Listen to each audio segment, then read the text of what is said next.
जोड़ना है। और फिर बताते हैं कि द्वापर युग से भक्ति पूजा पाठ चलता है, लेकिन उसमें प्रेम है, आस्था है, विश्वास है। लेकिन जब कलयुग आता है ना, तो कलयुग में भक्ति पूजा पाठ कैसा है? कैसा है? सुर मुनि जन सबकी है रीति, स्वार्थ लाग करे सब प्रीति। स्वार्थ के कारण लोग भगवान को याद कर रहे हैं। और सतयुग में हाथ ऐसा था। सतयुग में हाथ कैसा था? ऐसा आशीर्वाद देता हुआ। और कलयुग में कैसा हो गया? ऐसा मांग रहे, और मांगने की भी अकल नहीं। आप कहेंगे क्या बोल दिया, मांगने की अकल नहीं है? मैं बताती हूँ, मांगने की भी अकल नहीं। इस संसार में मांगने का दिन आता है, एक विशेष दिन। कौन सा? दीपावली का दिन, विशेष मांगने का दिन है वो।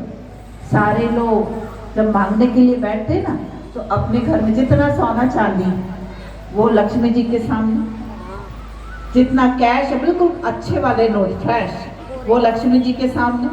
घर में पुरानी सी गाड़ी थी, उसको भी अच्छा साफ कर दिया, माला डाल दी, जैसे अभी शोरूम से लेकर आए। घर को भी साफ कर दिया, जैसे बिल्कुल अभी गृह प्रवेश ही हुआ है इस घर के अंदर।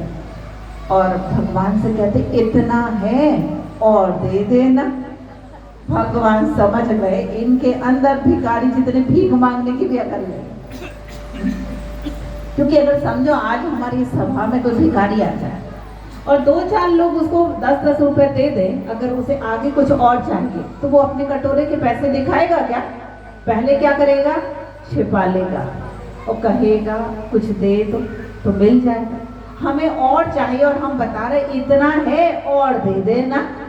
तो भगवान मुस्कुराए और भगवान ने लक्ष्मी जी को कहा कि देखो आप भी देने वाली हो, नारायण जी भी देने वाले हैं, और इनको धन की आवश्यकता नहीं। इनके अंदर भिखारी जितनी भीख मांगने की भी अकल नहीं है। इसीलिए दीपावली के दिन लक्ष्मी जी के साथ कौन आता? कौन आता है? गणेश जी बुद्धि के देवता, बुद्धि देने के लिए आते, बुद्धि देने के लिए आते। और बताते जब लक्ष्मी जी आती हैं तो कौन से आसन पे? उल्लू के आसन पे। क्यों? हमने जो धन लक्ष्मी को अपने घर के अंदर एकत्रित किया, वो दूसरों को उल्लू बना बना के किया। सोचा था ज्यादा धन आएगा तो सुख शांति आ जाएगी, आ गई? आ गई? नहीं आई तो कौन बन गया उल्लू? खुद ही बन गए। तो भगवान से छोटी छोटी चीजें मांग रहे, कभी कहते कार दे दो, कभी कहते बंगला दे दो। लेकिन कोई ऐसा समझदार प्राणी नहीं जो कहे भगवान मुझे तो आप अपना बच्चा बना लो, बस मुझे नहीं चाहिए ना घर ना बंगला ना गाड़ी, कुछ नहीं चाहिए, बस आप मुझे अपना बच्चा बना लो। और भगवान ने अगर मुझे अपना बच्चा बना लिया तो जो उसका है वो किसका हो जाएगा? मेरा। फिर मुझे भगवान के पीछे नहीं भागना पड़ेगा, भगवान मेरे पीछे पीछे भागेंगे। तो क्या बनने में फायदा है? भगवान का बच्चा। बच्चा बनना मतलब सारी बुराइयों से बचना। तब भोलेनाथ आपके पीछे पीछे भागेंगे। आपको कुछ मांगना नहीं पड़ेगा, लेकिन बिन मांगे सब कुछ प्राप्त हो